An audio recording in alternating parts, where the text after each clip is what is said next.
Ya estamos en vivo. Hola a todos, ¿cómo están? El día de hoy, nuestra última conferencia de la semana. Tenemos al arquitecto Alejandro Ruiz, arquitecto local. El viernes próximo también vamos a tener el cierre con el foro con exalumnos, no se lo pierdan. ¿Qué tal, Alex? ¿Cómo estás? ¿Qué tal, Sergio? Muchísimas gracias por la invitación. Contento aquí de que se me considere un espacio para escucharles y también yo contarles algo de los rollos e ideas que hemos tenido a lo largo de los últimos años. Gracias. No, al Buenas tardes contrario. a todos. Gracias por tu tiempo. Va a ser una muy buena charla también. Y para poder empezar voy a leer tu semblanza, un poquito de ti, para los que no te conocen, ¿sale? Alejandro Ruiz estudió la licenciatura en Arquitectura Sustentable en el Instituto Tecnológico de Tijuana 2013. También una maestría en Desarrollo Urbano, Sistemas de Información Geográfica por la Universidad Iberoamericana, Ciudad de México, Tijuana, 2016. Está cursando un programa de especialidad, Series Future City, Plataformas, 2017 a la actualidad. Dentro de sus actividades profesionales actuales, es profesor invitado en la Maestría de Planeación Estratégica de Ciudades por la Universidad Iberoamericana, Ciudad de México, Tijuana, y Escuelas Superiores de Artes Visuales. También colaborador de equipos y despachos en consultoría urbana, Instituto Tecnológico del Habitat, Marco Martínez, Forma Urbana, Grafo Consultores, Alianza por Regeneración Urbana, ARU, también servicios de perito en desarrollo urbano, ante el Instituto Municipal de Planeación de Playas de Rosarito. Dentro de lo que ha realizado Alex, ha sido director de los 3 institutos de planeación de la zona metropolitana de Tijuana, Implan Playas de Rosarito, Implan Tijuana y el Impadem Tecate actual. Entre los proyectos que ha tocado colaborar en esos institutos son el Plan Integral de Movilidad de Tijuana, PIMUS, el Programa de Desarrollo Urbano de los Centros de Población de las 3 ciudades, Programa de Ordenamiento de las Zonas Metropolitanas, entre muchos más. También es miembro fundador de City Health Research Design, también arquitecto colegiado en Playas de Rosarito, el primer perito en el desarrollo urbano en el plan de Playas de Rosarito, y también urbanista miembro de la Sociedad Urbanística de la Zona Metropolitana de Tijuana. Pues muy interesante que te tengamos por acá. Así que los invito a que pongan atención. Nos va a platicar un poco de su experiencia, de sus ideas, de los proyectos que está realizando. Pues bienvenido, Alex. Claro que sí, Sergio. Muchas gracias por la bienvenida. ¿Comparto pantalla? Sí, ¿verdad? Sí. Para dar con... Sí, listos. Ok, entonces, si me permites. Sí, igual les recuerdo que al final de la plática, si tienen alguna pregunta, algún interés, vamos a dar la opción para que se pueda abrir el debate, las preguntas, para poder conversar, que va a estar bueno.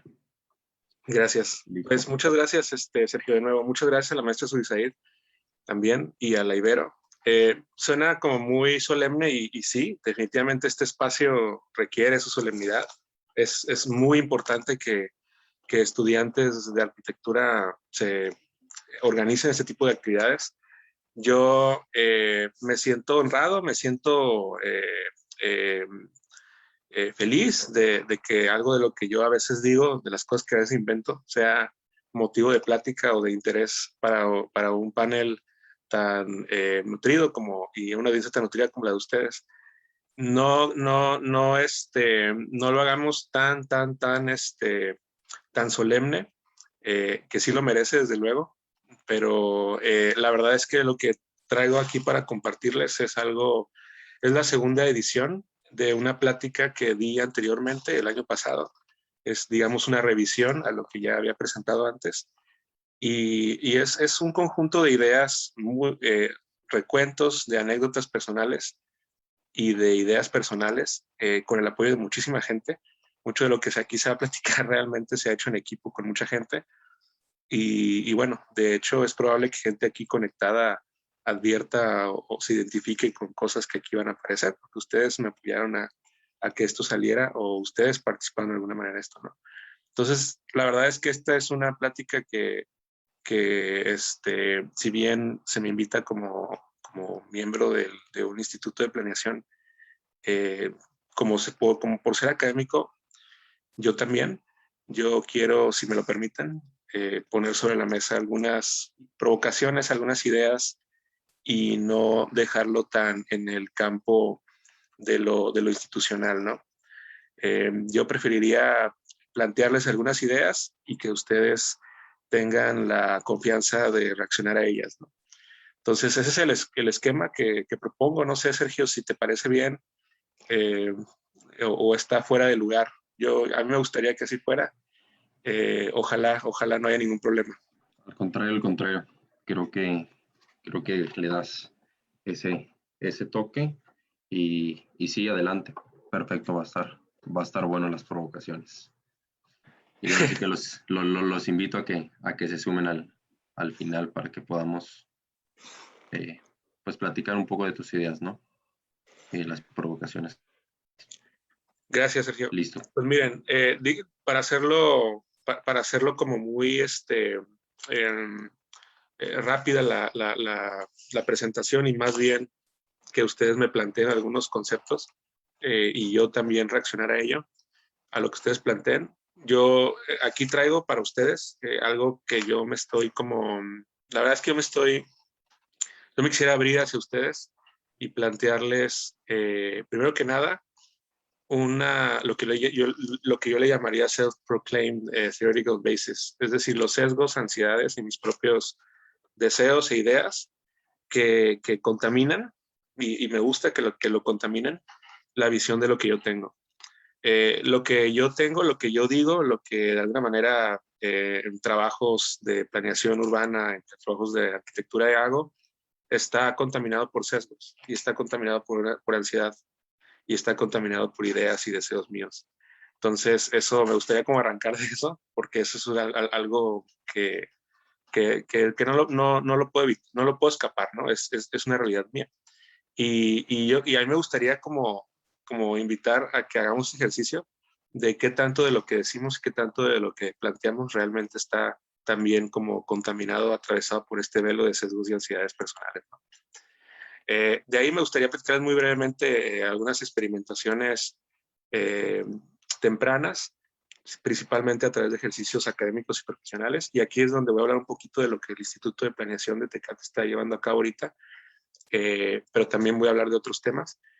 Y luego sí me gustaría compartirles lo que hasta ahorita yo he identificado que son como las fuerzas que han tendido a impulsar las ciudades pasadas, actuales y futuras. Principalmente ese es mi tema, ¿no? Mi tema casi siempre ha sido ciudades.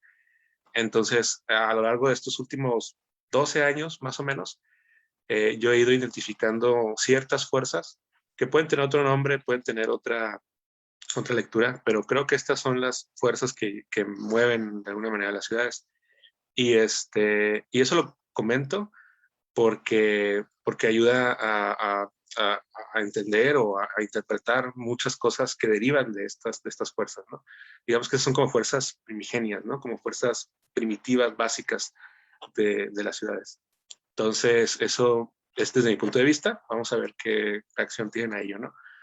Y luego quiero compartirles un juego que hice con un amigo y compañero de trabajo que se llama Miguel Franco, que son unos artes digitales, son unos fotomontajes donde estamos jugando con algunos sistemas metaurbanos y pseudourbanos, que son ciudades que se crearían aquí en Tijuana, en Tecate, en Rosarito, a partir de que estas fuerzas terminen de dominar por completo la voluntad humana, ¿no? La voluntad humana de planearlas. O sea, ¿qué pasaría si estas fuerzas se dejan libres?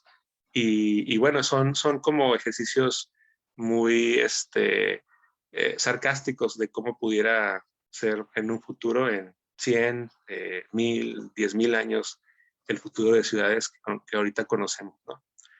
Y al último sí me gustaría homenajear porque estamos en la Ibero en este momento, y la Ibero es una institución en la que ustedes, que son estudiantes, muy seguramente les va a tocar o ya están en algún think tank o en algún grupo donde estén produciendo ideas de ciudades. Y eso se me hace muy interesante. Y yo aquí quiero homenajear, quiero felicitar, quiero reconocer públicamente a quienes considero que son los colegas y las colegas más ocupadas y ocupados. O sea, gente que está pensando ciudades, gente que está trabajando temas de ciudades localmente, y si no les conocían, pues que sepan que ahí están y que se aproximen a ver qué les dicen, ¿no? Pero creo que son think tanks locales que a veces pasan desapercibidos. Entonces, de alguna manera, ese es como el contenido de la presentación. Bueno, en cuanto al tema de desde dónde estoy hablando, sé que es un riesgo que se entienda como, como hablar de mí, pero no es como para hablar de mí en el sentido de promoverme, sino porque tengo que reconocer que mucho de lo que digo es por una razón y viene de algún sesgo personal. Entonces, por ejemplo, este es lo que ahorita leyeron, que siempre suena bien extraño cuando se ve mi currículum por alguien más, porque me quedó así, cierto, todo eso hemos hecho en estos años, qué chistoso. Pero bueno, cuando yo tenía 12 años, perdón, cuando yo tenía, 21 años, cuando yo tenía 21 años, casi egresando o por egresar de la carrera, 22 años tenía, este era mi currículum. Ah, bueno, 24. Ya había ahí un pilar que dice 24, ¿no? Este era mi currículum. Mi currículum era una lámina, era una especie de modelo en donde estaba como acomodado todas mis ideas en un volumen, ¿no? Entonces, ese es como mi punto de partida. Y bueno, ¿qué soy yo? Pues soy un chico, soy una persona que creció en los 90s, que tiene una línea temporal desde el 89 hasta el 2013 estudiando la carrera, pasando por diferentes aspectos interesantes. Es muy interesante, a lo mejor algunos de ustedes nacidos más en los 90s no les tocan muchas cosas, pero a mí me tocó Guerra de Somalia, el 89 es cuando cae el muro de Berlín, nos toca el pánico del cambio de siglo. No sabían, pero en el 99 y en el 2000 mucha gente se alocó, creía que se iba a acabar el mundo. Entonces fue como esos episodios de histeria. Me tocó un trastorno de estrés postraumático cuando tenía 5 años. Palabras más, palabras menos. Hubo un problema ahí, alguien por ahí se equivocó y me metieron a Space Mountain teniendo 4 o 5 años. Y pues desde entonces alucinaba con estrellas y con el espacio, ¿no? Entonces desde entonces tenía ataques de pánico una vez al mes. Y pues eso siempre ha sido un motor importante, chistoso en mi vida, ¿no? El hecho de cómo se sublima la ansiedad y el pánico. Pasando por la parte del dibujo artístico, la parte de la vida en la prepa, donde hice de mis mejores amigos y amigas, la parte de profesional, la parte de los concursos en la escuela, la parte de los trabajos, etcétera, ¿no? Hasta llegar a un momento donde ya poco a poco me voy metiendo al tema de ciudad, pero profesionalmente, tanto como maestro, como educador, como ejerciendo propiamente la profesión. Y pues sí, prácticamente es una época cuando yo estaba estudiando ese tipo de cosas que nos tocaron, ¿no? Y a la fecha nos siguen tocando muchos de estos fenómenos. La verdad es que los 90s y los 2000s se parecen de repente a los 60s en ciertos movimientos, en cierta fuerza y agresividad y rebeldía por parte de nuestras generaciones a acatar sistemas. O sea, la verdad es que mucho de lo que nosotros nos revelamos principalmente son sistemas que ya venían desde hace tiempo caducos, pero hasta los 2000 empiezan a existir los medios como el Internet para poder rápido comunicar rebeldía, ¿no? Entonces yo formé parte de algunos de estos grupos en los 2000 cuando yo era estudiante de la carrera. Y eso, y este tipo de grupos, si bien nunca fui de los que se la pasaba manifestándose, sí estaba más como del lado de las personas que estaban como sentados en grupos tratando de pensar otro tipo de otras formas, ¿no? De abordar nuevos sistemas. Insisto, el tema de la ansiedad es un tema muy importante para mí. La verdad es que casi nunca me ven ansioso o preocupado. Quienes son más allegados a mí saben que sí, pero algo que realmente me provoca bastante desestabilidad es pensar en el tiempo y pensar en el espacio.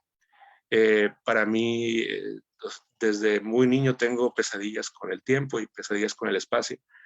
Sensaciones de viajar muy rápido a través del espacio, sensaciones de tener que el tiempo se pierde, este tipo de cosas las vivo desde niño hasta estar llegando como más o menos cuando estoy en la prepa, que empiezo a entrenar artes marciales, ya se me empieza a quitar, pero es un fenómeno con el cual yo estoy muy contento. O sea, yo estoy muy como a gusto, de cierta manera extraña, con tener un sentido de presión y con un sentido de atemporalidad. Es algo que constantemente tengo en mi cabeza, ¿no? Y bueno, desde luego el cine que me atrae, el arte que me atrae, pues tiene que ver precisamente con fenómenos parecidos, ¿no? Con los fenómenos que hemos comentado, ¿no? No sé quién de ustedes conozca este tipo de estas obras, pero pudiera decir que son de mis películas favoritas. Y bueno, también tiene que ver un poquito lo que más adelante se traduce ya en otras exploraciones, ¿no? Para mí la escuela, el trabajo, mi vida personal, mis gustos, está difícil separarlos, eso tengo que confesarlo. Me cuesta mucho separar mis gustos personales del trabajo. Hay quienes tienen muy marcados sus tiempos para trabajar, para estudiar y para tener actividades personales. En mi caso está muy borrosa esa línea. Disfruto mi trabajo, no dejo de ver juegos en mi trabajo, no dejo de ver oportunidades de experimentación pues sí, de plantear algo diferente cuando estamos en un contexto escolar, etcétera, ¿no? Y eso, pues, es también gracias a muchos amigos que he tenido. La verdad es que he tenido amigos, reconozco que tengo amigos y amigas muy, muy, muy talentosas y talentosos. Entonces, es como un empuje colectivo, ¿no? De hecho, aquí están conectadas y conectadas algunos. Les mando un fuerte abrazo, ¿no?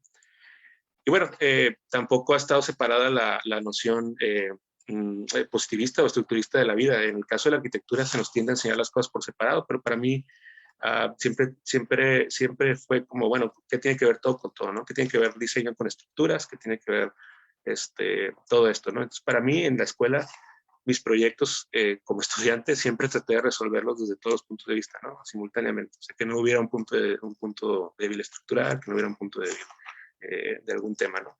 Y poco a poco ir explorando diferentes conceptos que no son el típico pato, el típico, mi concepto es un árbol, mi concepto es un ave y dibujas algo en ese sentido. De alguna manera siempre estuve vacunado de eso, pero sí me tocó una especie de momento de diseño donde, por ejemplo, en este caso es un edificio de gobierno. Este proyecto era un edificio de gobierno. Entonces, enterrado. Mi planteamiento era que el golpe o el daño hecho en cierto sistema o en cierta sociedad fuera reparado con el trabajo de todas las personas, ¿no? Entonces, de alguna manera es como si se hubiera hecho un golpe dentro de la Tierra y esa Tierra hubiera abierto especie de cráteres y entonces se trata de como de reparar eso, ¿no? Entonces, estos son mis proyectos de escuela, O sea, tratar de abordar diferentes formas desde diferentes puntos de vista, pero siempre como con alguna especie de mensaje, no tan cliché, no desde el punto de vista de pato o de caja decorada, sino un poquito más ambiguo. Y no por eso no he resuelto funcionalmente, no por eso no he resuelto espacialmente, estructuralmente o en ingeniería, ¿no? Pues yo recomiendo mucho que en sus proyectos se hagan ese esfuerzo de tratar de resolver todos los aspectos posibles, y no me refiero a sistemas de instalaciones y de estructuras. Bueno, si la materia lo amerita, claro, ¿no? Pero en proyectos donde haya más libertad, hay infinitas perspectivas para abordar un proyecto y entonces yo creo que se tiene que explorar desde la mayor cantidad de perspectivas posibles, ¿no? O sea, que está un poquito más de juegos que eran proyectos y pues eran proyectos que de todos modos tenían ciertas soluciones, ciertas respuestas funcionales y pegaban. Eran proyectos que eran bien evaluados, ¿no? Pero de alguna manera siempre eran juegos, referencias y un poquito de aterrizar todo lo que de alguna manera estaba pasando en mi cabeza, no solo dentro de contextos académicos o profesionales, ¿no? Luego entramos a un momento donde ya empiezo a colaborar mucho en Playas de Rosarito a través de dos instituciones, el Consejo de Consultivo de Desarrollo Económico y el Instituto Municipal de Planeación. Entonces es ahí donde estas ideas se elevan a una escala de ciudad. Entonces, por ejemplo, este es un planteamiento usando sistemas de información geográfica del potencial de crecimiento a partir de un análisis frío de cómo funciona los coeficientes de ocupación del suelo y de utilización del suelo, para lo que es una tabla, pues representado en un modelo, ¿no? En este caso, bueno, más bien en una volumetría. En este caso, este es Rosarito con todo el valor que tiene elevado, ¿no? Y esto son el tipo de experimentaciones que se pueden empezar a hacer institucionalmente. O sea, estos proyectos tenían un coordinador, tenían un responsable que en el caso del Plan Rosarito pues era y sigue siendo el maestro Raúl Aragón. Y ahorita estas experimentaciones, este ambiente padre, este ambiente que propicia, ok, adelante, innova, o sea, te damos carta libre para que innoves, para que propongas, es algo de lo que fui muy afortunado. Y entonces empieza a haber proyectos institucionales donde se puede empezar a hacer experimentaciones también y juegos, pero siempre aterrizados, siempre ligados también a una consecuencia legal inclusive, ¿no? O sea, que no sean tampoco nada más castillos en el aire, sino que realmente sean proyectos vinculantes, ¿no? Y bueno, saltándome un poquito la historia del implante Rosarito, el implante Tijuana, llegamos al implante Tecate. En el implante Tecate se empieza a plantear, así como el implante Rosarito lo está haciendo también, por cierto, y hasta cierto punto el implante Tijuana también, se empieza a plantear destruir esta noción, y eso se está haciendo ahorita, destruir esta noción de los instrumentos de planeación de la ciudad como documentos. O sea, tratar de olvidarnos de que son documentos y tratar de empezar a verlos como un poquito más como sistemas operativos o como cosas vivas que pueden ser alimentadas y consultadas en todo momento, ¿no?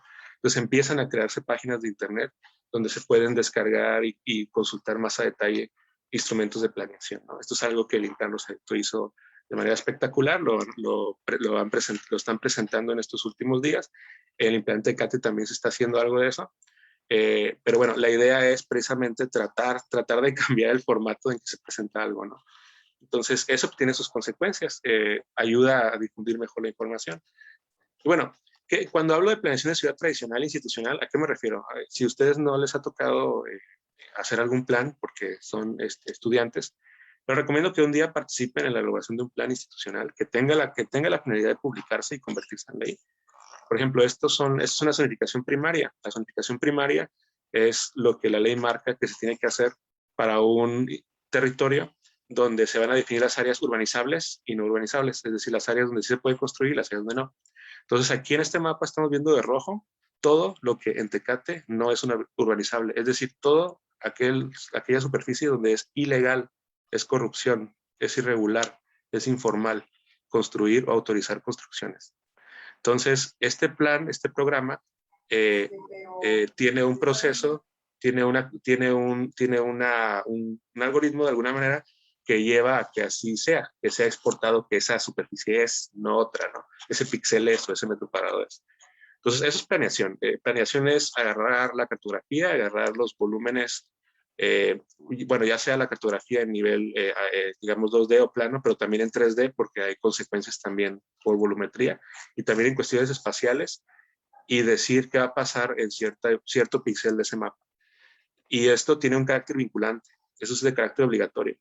Esto es lo real, esto es algo que de no hacerse así, de no cumplirse el plan de esa manera, tiene consecuencias legales, tiene consecuencias penales inclusive.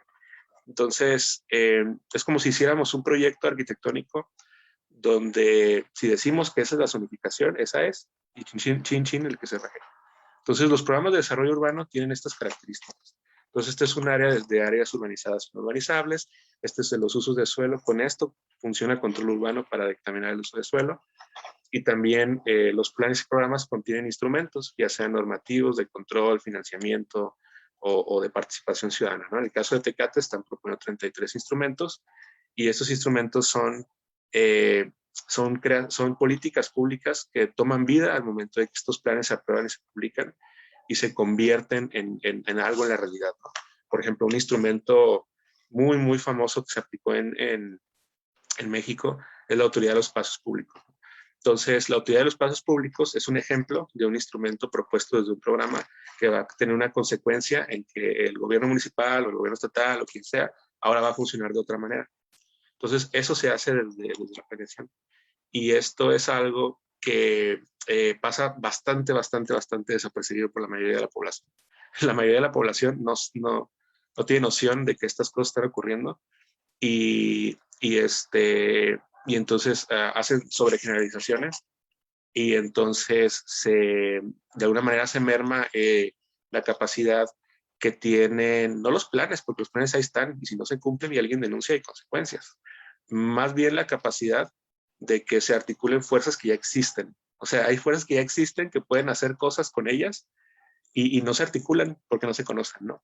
Entonces, por ejemplo, alguien puede decir, oye, ¿qué tal si hacemos un proyecto de tal cosa de espacio público, ¿no? Que es como que de repente está de moda lo del espacio público, siendo que, pues, ¿qué es espacio público si en México no existe como tal la propiedad privada? Bueno, ahorita hablamos de eso. Entonces, en el caso del espacio público, una autoridad del espacio público, ¿qué es? Pues nos encontramos que la autoridad del municipio, de la ciudad, es la que tiene el monopolio del espacio público y la vía pública. Espacio público, si es la calle, si es la vialidad, es algo que está administrado de manera unilateral por el gobierno. Pero bueno, ¿quién es el gobierno? Pues es gente. Entonces, ¿cómo funcionarían estos instrumentos? Es algo que se está constantemente explorando. Y bueno, todo eso que acabo de comentar, que son diferentes experimentaciones y diferentes entendimientos desde mi perspectiva de trabajo, me han llevado a proponer lo siguiente. Me ha llevado a proponer que una forma útil hasta cierto punto, no hay que casarse con esta idea, pero una forma hasta cierto punto útil para entender el funcionamiento de todos estos fenómenos o de todas estas fuerzas es la perspectiva de ciertas fuerzas que impulsan las ciudades, comenzando por el entendimiento de que son sistemas complejos. Y esto lo defiendo muchísimo. Y la palabra complejo a veces se usa como para decir difícil, como para decir pesado, como para decir complicado. Y la realidad es que la complejidad desde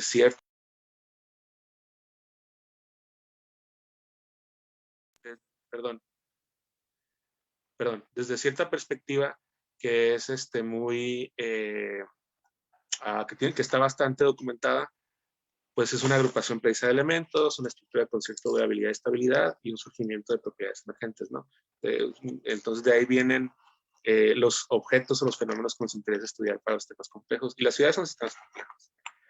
Entonces, pues, ¿qué es complejidad? Pues para empezar el universo. Pero el universo, buena parte del universo, buena masa del universo, dice David Christian, no es más compleja que tú, Sergio, o que tú, Omar. O sea, no es más complejo. Imaginen eso. Grandes extensiones de años luz en el espacio, en el vacío del espacio, no son más complejos que ustedes. Una idea de ustedes es más compleja que esa enorme superficie espacial. ¿Por qué? Porque ahí no hay nada desde el punto de vista del intercambio de energía, pero ustedes sí, al momento de hablar, de decir una idea, son mucho más complejos que eso. Entonces, si un día nos sentimos como chiquitos, dice Christian y Thomas Noble, si un día nos sentimos chiquitos porque el espacio es enorme y el tiempo es larguísimo y demás, pues hay que recordar que también somos mucho más complejos. Y también hay que aprender a buscar, y eso es algo que Denise Luna enseña muchísimo y de Alex Santander, hay que aprender a buscar también cuáles son las complejidades y las naturalezas y las esencias en aquellos objetos que no son lo que nosotros sabemos que son nada más los humanos, ¿no? Entonces, eso es algo muy interesante de explorar. Y bueno, así como el universo, pues están los sistemas nerviosos, están las ciudades, y las ciudades son el ejemplo más bonito, más famoso, más visual de los sistemas complejos. O sea, la ciudad es más compleja que ciertas galaxias, inclusive. Y bueno, ¿cuáles son las pruebas evidentes?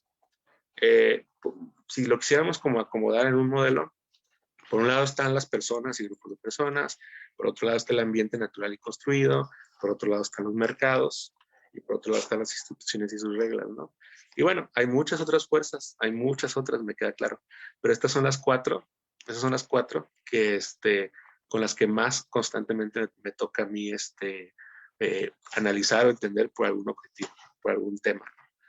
Y bueno, si hablamos, por ejemplo, del ambiente que es el natural y el construido, usualmente tenemos que remontarnos a lo que parte, digamos, de las ciencias naturales, ¿no? Entonces tenemos una escala planetaria y tenemos ciertos problemas de cambio climático y demás que han originado que se creen o que se inicien como humanos proyectos hacia la sostenibilidad, ¿no? O sea, hacia lo que llaman la sostenibilidad. Y la sostenibilidad, pues, se habla mucho de sostenibilidad, hay muchas formas de abordarla, de definirla, hay muchas ideas de cómo tratar de explicarla, pero a grandes rasgos estamos hablando de mitigar las externalidades negativas de la ciudad industrial, de los efectos del tránsito automovilístico intenso, del cambio climático y de los aumentos de niveles del agua de mar. Esos son los temas más ligados a la planeación de ciudades en los conceptos o en el esquema, como en el status quo del pensamiento, ¿no? Esos son los 4 que más todos se enfocan, cuando dicen sostenibilidad, están refiriendo a algo de estas cosas, ¿no?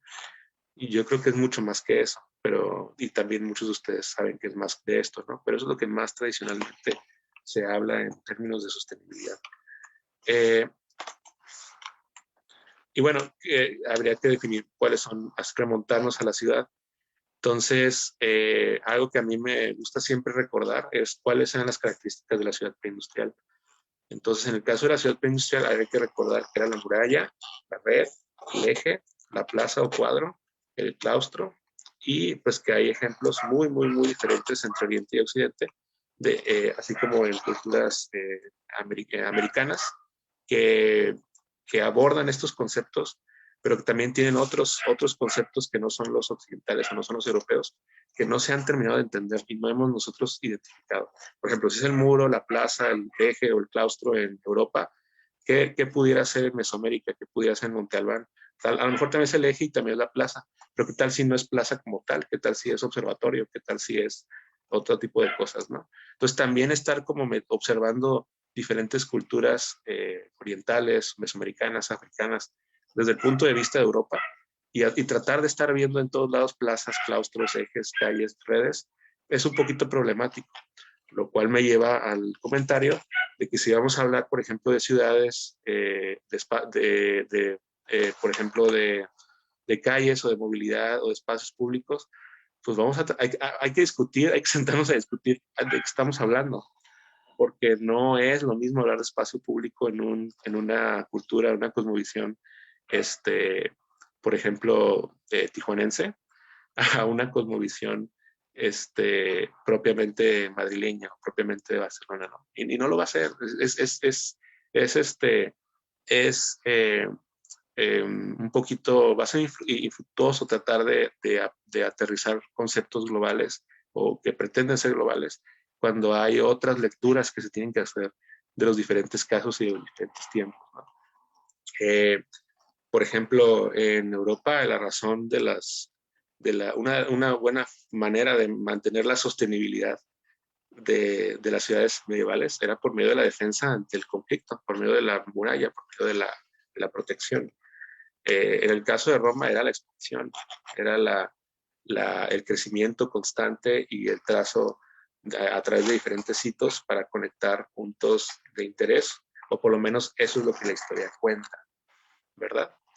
Pero al mismo tiempo hay ciudades como Catalhuyuk, este es un render de Catalhuyuk, que a veces pasa desadvertido, pero es una ciudad donde el espacio público era en el techo. Entonces, tratar como de hablar siempre de vialidad, espacio público, plaza, claustro, hay que ver bien dónde y cómo y cuándo, ¿no? Porque son interpretaciones diferentes. Aquí está resuelto el medio natural, aquí está resuelta la resiliencia y está resuelto el espacio público por medio de la agrupación de construcciones físicas que no tienen nada, ningún otro elemento como los que vimos antes, ¿no? Podemos decir que siguen siendo ciudades. No sabemos si son ciudades o no, pero por lo menos podemos decir que son asentamientos humanos. Y bueno, sobre todo en un contexto de expansión, de imperialismo, también estar como muy conscientes de cuáles son los sesgos, porque ven cómo el tema del sesgo es muy importante para mí. ¿Cuáles son los sesgos que tengo por cómo yo, desde mi punto de vista de desde de una persona que tuvo un proceso en un país por una colonización o por formar parte de un imperio, puede ser diferente a un punto de vista de alguien donde el imperio funciona de otra manera, donde la colonia funciona de otra manera, ¿no? Entonces, nosotros en nuestra educación de arquitectura somos muy helénicos, somos muy helenistas, tendemos a estar recordando y emulando la estética griega y lo que después la historia cuenta que Roma tomó de Grecia para poder aplicar la ingeniería civil y poder generar las ciudades ágiles para la batalla, ágiles para la milicia, ¿no? Y que tiene que ver Grecia con Tijuana, que tiene que ver Grecia con Tijuana, ¿no? Está bien ver Grecia, pero ¿por qué no ver Catalhuyuk? ¿Por qué no ver Japón? ¿Por qué no ver el Congo? ¿Cómo son las ciudades en el Congo? ¿Cómo son los asentamientos humanos en el Congo? ¿Cómo eran? O sea, ese tipo de cosas tienen una razón de ser. Hay una constante colonización, hay una constante retomar ciertos principios que incluso se comunican o se divulgan a través de la educación, a través de los contenidos educativos. Entonces eso es algo que siempre hay que estar cuestionando para poder estar frescos con otro punto de vista. Y bueno, la ciudad industrial, desde luego, es interesante porque es la que nos ayuda. Digo, voy a hacer una aseveración que es cuestionable, me queda claro, pero en términos prácticos, en términos llanos, de alguna manera el mercantilismo en las ciudades lo empezamos a ver más a partir de la revolución industrial, ¿no? Donde de alguna manera se globaliza, los imperios globalizan junto con el capitalismo, los comercios internacionales, hay un incremento de la riqueza, sí, pero mal distribuida, como ya sabemos, canales y fuentes de poder, uso de la ingeniería civil, uso de la arquitectura, uso del canal, uso de la góndola, uso del transporte, uso del ferrocarril como medio de poder, como medio de tener poder. Por ejemplo, ustedes un día comparen las redes de ferrocarriles de Estados Unidos con las redes de ferrocarriles de todo el continente africano y se van a dar cuenta que por cómo fue colonizado, por cómo fue fraccionado, por cómo fue dividido los países de África, nunca fue posible que hubiera una articulación de la red ferrocarril interna. Todas las ferrocarriles de África dan hacia la costa que tienen más inmediata. No hay una integración como continente. Entonces, en el caso de América no es así. En el caso de América sí hay, por lo menos Norteamérica, Estados Unidos, en ocasiones México, en ocasiones Canadá, sí hay una integración que produce una redistribución de la riqueza, independientemente de la división de los estados, ¿no? Entonces, vean, comparen esos mapas. Esto también puede ser urbanismo, esto también puede ser diseño de ciudades, también puede ser arquitectura, solo que la estamos viendo a una escala de un país, pero es arquitectura también, es también distribución de funciones. Entonces, ese tipo de poderes generan lo que le llamamos externalidades negativas. Externalidad negativa es un concepto muy importante en ciencias ambientales. Esta es una imagen del lado izquierdo y del lado derecho está retratando exactamente la misma esquina en Londres. Del lado derecho está antes de la Revolución Industrial, del lado izquierdo está después de la Revolución Industrial. O sea, estamos hablando de la misma esquina, pero ya en la izquierda ya empezamos a ver la contaminación, empezamos a ver el tránsito de mercancías y demás, ¿no? Y esto no ocurría, ¿no? Entonces, estos cambios súbitos, en este caso de menos de 50 años, es algo que ocurre todo el tiempo. Ocurre todo el tiempo, en todas las ciudades, en todas las esquinas. Ese tipo de cambios bruscos están ocurriendo y nuestra percepción del tiempo nos impide un poquito ser conscientes de estos cambios en el tiempo. Entonces, algo de lo que también la arquitectura y la perspectiva en la arquitectura, que es el título de esta práctica, la arquitectura en perspectiva, pues es también las diferentes temporalidades y los diferentes impactos en el tiempo, ¿no? Y bueno, todo esto se mitiga en el siglo XIX.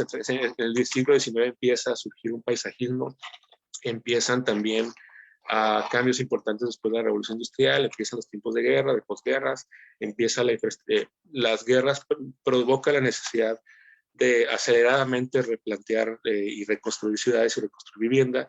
La infraestructura avanzada que da origen a la ingeniería, que tiene como origen o que se debe al origen de la ingeniería civil también en el siglo XIX, XVII y XIX, y la ingeniería estructural, como la conocemos ya después para usos de arquitectura, produce o facilita este crecimiento de este imperialismo, ¿no? Y bueno, cuando hablamos de parques, está muy bien hablar de parques, pero la mayoría de los parques son, son artificialmente generados, son con especies no endémicas, es cuestionable, hay que ver caso por caso si realmente el beneficio de captura de carbono es suficiente contra el consumo de agua o contra la especulación inmobiliaria y desplazamiento de pobladores que generan alrededor. Es decir, el tema de los parques, como se conoce en la arquitectura, no ha escapado todavía, no ha escapado todavía su perspectiva esteticista. Los parques, la verdad, no nos hemos escapado de estarlos viendo como una decoración, como un elemento decorativo de diseño. Hay que plantearnos de fondo qué es un parque y qué podría ser un parque y los componentes del parque, qué funciones podrían tener en una escala planetaria, en una escala de sistemas complejos. Pero de verdad, o sea, no solo hay que ponerlo verde, siempre cuestionémonos esto de los parques, porque sigue siendo un insulto a la inteligencia de muchas personas que están teniendo un verdadero desplazamiento, un no acceso, y que no están realmente mitigando los problemas de fondo, ¿no? Como el cambio climático, la acidificación del océano, etcétera, ¿no? Cuando vayamos a diseñar un parque, hablamos de parques, planteémonos muy en serio qué podemos hacer con los parques, sí respetando y honrando la tradición de cómo se originaron, como un elemento de paisaje, como un intento de captar el carbono y mitigar los fenómenos de la contaminación del aire de la revolución industrial, pero que no quede en algo más en algo nada más, perdón, pacífico no, que no quede en algo nada más cosmético, ni siquiera estético, cosmético. Y bueno, la ciudad contemporánea, a mí me gusta mucho el libro de City Design de Jonathan Burnett, que es las perspectivas de diseño de ciudades. Entonces, él plantea que la ciudad que ahorita vemos hoy construida puede ser aquella que empujaron los modernistas, aquella que empujaron los que querían rescatar las perspectivas tradicionales que hemos discutido hasta ahorita, aquellos que le llaman como lo verde o los Smart Growth o Smart City, y aquellas que tienen un enfoque de sistemas. Entonces, estos 4 modelos, nada más voy a comentar el 3 y el 4, porque el 1 y el 2 están por demás conocidos. La ciudad modernista, que a lo mejor vale la pena hablarlo, pero prefiero hablar de otras cosas en esta charla, en este espacio. Nada más voy a comentar o hacer una crítica rápida al tema de la ciudad verde o de la ciudad smart y al tema de la ciudad sistemas, ¿no? Y bueno, en el caso de la ciudad verde tiene como origen o una manera, una interpretación, una hipótesis, es que tienen orígenes, el diseño del paisaje, el landscape design, tiene un origen muy bonito en los ambientes naturales artificialmente construidos en China, Corea y Japón. Y luego también es posible que este landscape design, que después llegó a Europa, haya sido a través de la pintura, de la pintura que retrataba paisajes orientales. También es muy famoso y por demás conocido la ciudad jardín de Vanessa Howard, Design with Nature de Ian Mahart, la adaptación de ideas de paisajismo para rehabilitar estructuras existentes, etcétera, etcétera, etcétera. Entonces, estos son los paisajes artificialmente construidos que de veras un día estudien, platiquen, mediten, vean videos, hagan el esfuerzo de hacer un diseño, o no, a lo mejor no de hacer, pero sí de explorar. Esto para mí es muy como familiar porque, bueno, de alguna manera hay una historia personal que tengo con arquitectura de Corea y arquitectura de Japón. Tiene que ver un poquito con un sensei, con un maestro de artes marciales que tuve, pero a grandes rasgos, sí es una forma muy diferente de verlo, desde como tradicionalmente lo vemos, ¿no? Como lo vemos desde la perspectiva europea moderna. Es curioso que la arquitectura oriental no se explore tanto en los programas de arquitectura mexicanos. Es muy curioso. A veces hasta tiene un poquito más de ese misticismo y de ese no positivismo, no determinismo científico que pretende a veces el modernismo europeo, el modernismo estadounidense.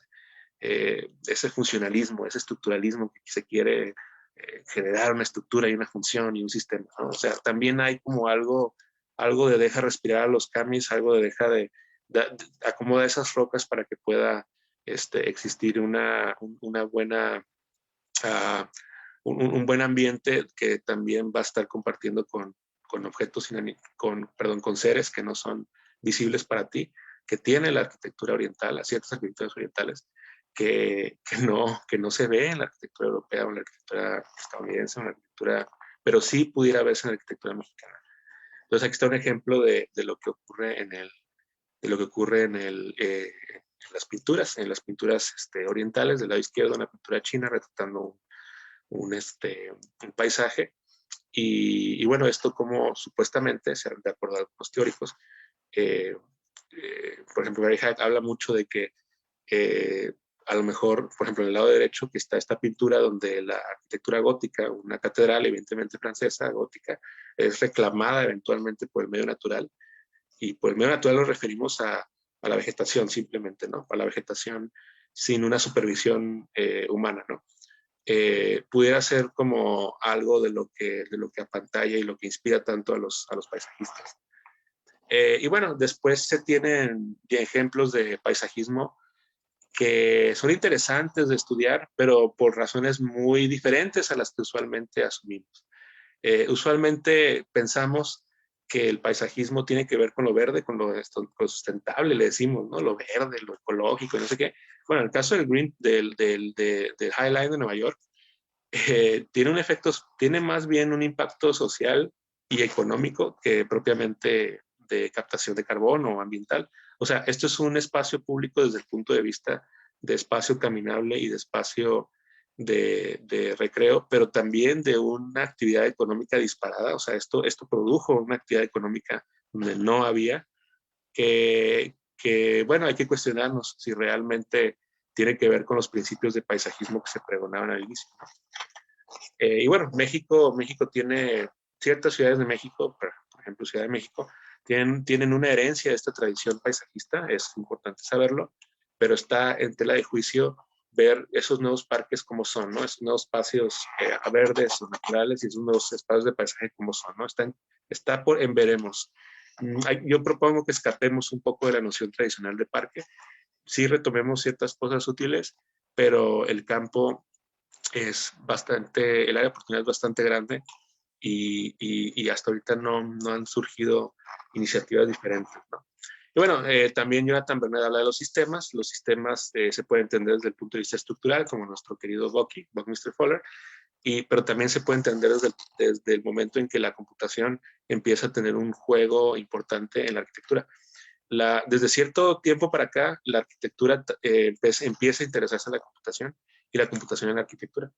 Y esto nos produce otro tipo de oportunidades porque que se han explorado muchísimo en videojuegos, se han explorado muchísimo en ciencia ficción, pero la realidad es que están teniendo un efecto real, son parte de agendas políticas y de agendas empresariales, y eso lo pasamos muy desapercibido. Creemos pensando que sistemas en arquitectura son solamente los sistemas estructurales de Bockey, ¿no?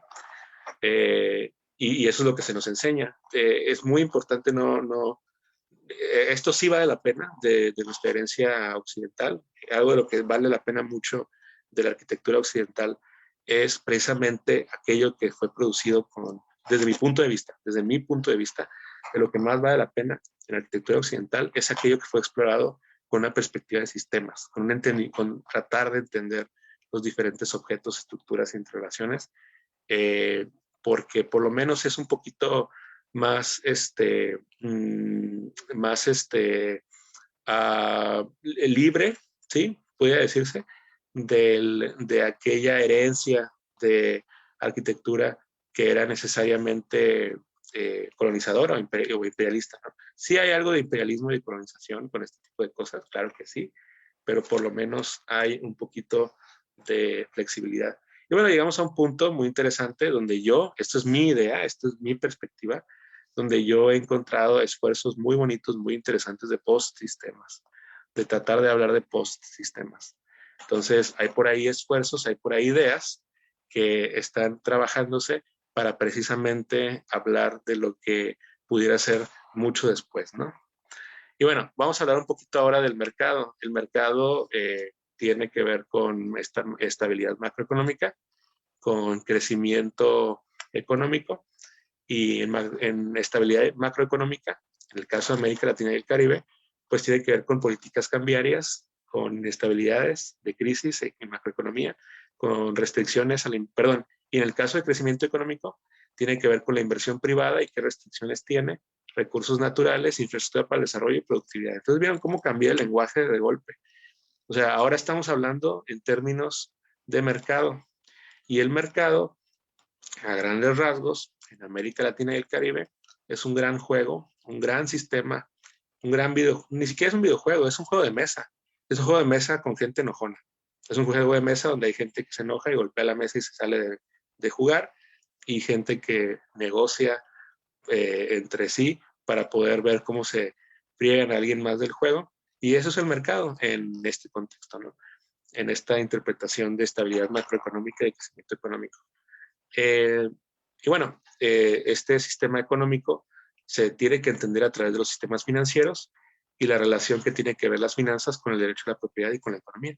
Entonces, cuando hablamos de un sistema financiero, a grandes rasgos, en muy resumen, nos vamos a referir a alguien que tiene y presta, y alguien que no tiene, toma prestado, pero tiene que pagar un interés de regreso al sistema donde hay una unidad, una utilidad hacia quien prestó en primer lugar, ¿no? Entonces, ese es en resumen un sistema financiero. Y la relación que tiene que ver con el derecho de propiedad se puede resumir, a mí me gusta muchísimo recordar a John Locke y a Jeremy Bentham, cuando en el caso de John Locke el concepto de propiedad es algo que tiene que ver con un objeto, una posesión real, física, que está otorgada, agárrense, directamente por Dios, directamente por la divinidad. O sea, la propiedad es dada. Existe un derecho igual a obtener la libertad, al obtener la propiedad, mientras no haya daño de uno a otro entre las posesiones y entre la vida y la libertad, ¿no? En el caso de Jeremy Bentham, para Jeremy Bentham existe una interpretación de la propiedad dada por un sistema, y ese sistema se va a llamar el Estado, o que nos le podemos decir entre comillas el gobierno, ¿no? Pero es el Estado. Entonces, en el caso de la Constitución Política de los Estados Unidos Mexicanos, en el artículo 14, nos habla de que nadie podrá ser privado de la libertad de sus propiedades, posesiones o derechos, sino mediante un juicio, entre otras cosas, pero de alguna manera la Constitución está reconociendo un concepto de propiedad que viene de un pensamiento occidental que vale la pena cuestionarse. O sea, realmente esos son los orígenes de los conceptos occidentales de propiedad. John Locke y Jeremy Bentham. O es la propiedad divina, por ejemplo, la propiedad de la corona, la propiedad de los reinos. Los reyes tienen propiedades otorgadas por la corona, y la corona es un objeto donde se deposita en un humano por Dios, por la divinidad, la tierra. Y en el caso de Jeremy Bentham es una administración del Estado. Y esos son los dos orígenes de la interpretación de la propiedad occidental. ¿Qué otras formas pudiéramos tener de interpretar la propiedad en un contexto para entender el mercado? Entonces, en este esquema, siempre también me gusta mucho explicar, es cómo funciona la propiedad y la libertad. Existe una canasta de huevos y existe una sociedad que dice, bueno, vamos a depositar todos en esta canasta nuestro huevito, que es nuestra propiedad, nuestro derecho a la propiedad y nuestro derecho a la libertad. Y vamos a darle esta canasta a alguien, y ese alguien vamos a votar entre todos y todas por esta persona, y esta persona va a andar creando la canasta, que va a tener el derecho de defender la propiedad y libertad de todos los que depositaron el huevo en la canasta. Y esa tercera persona, esa persona a la que se le da la canasta, es el Estado, o sea, el gobierno. Entonces, cuando hablamos del gobierno, decimos el gobierno, el sector público, el espacio público, la autoridad, simplemente estamos hablando de quien tiene la canasta en ese momento. Y no es una entidad abstracta, no es una canasta, es una persona cargando la canasta.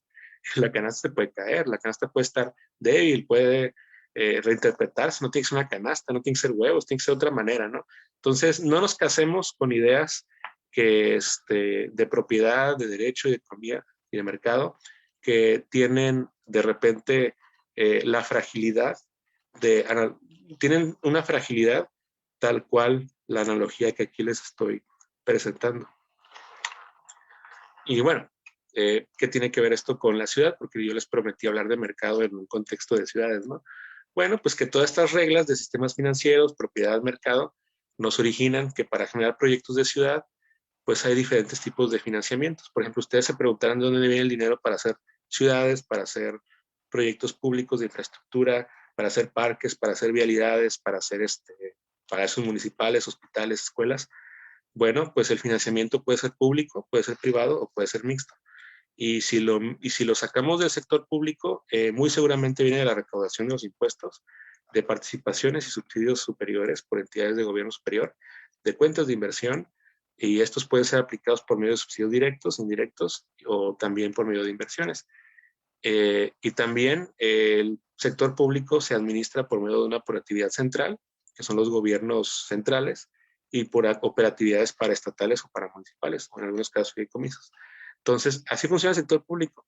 Entonces, ni pretendan ni crean que con pagar los prediales alcanza para poder atender toda la demanda de infraestructura y de obra pública de la ciudad. Es ingenuo decir, es que yo pago mis impuestos, deberían de poder pavimentar mi calle. No funciona así. La cantidad de pasivos y de demandas de administración de todos los huevos, de todos los que pusieron los huevos en la canasta y los que lo pusieron, porque hay quienes ponen el huevo pero no ponen de alguna manera el dinero para poder cuidarlo, no son sostenibles financieramente en las ciudades. Por eso los mercados están a veces reclamando ese control y ese dominio que no está teniendo el Estado. Los mercados de repente tienen la capacidad de poder controlar y poder absorber lo que mediocremente los estados no han podido solventar, ¿no? Y tiene que haber crisis como una pandemia para que los mercados digan, aguanta, espérate, ok, déjame ver cómo está el show. Y el Estado trate de reclamar ese control y de repente nos encontremos con que los más innovadores y los más astutos y los más ricos ya se enriquecieron en esa crisis. Y bueno, el financiamiento también puede ser privado. Hay que permitir que haya una participación privada en la gestión de la ciudad. Por privado no necesariamente quiere decir bajo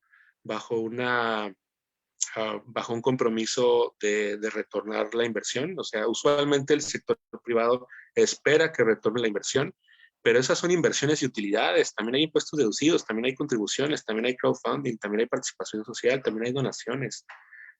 Y bueno, en el caso de los esquemas mixtos, pues estamos hablando de concesiones, asociaciones público-privadas y modelos diferentes con diferentes gradaciones de participación, ¿no?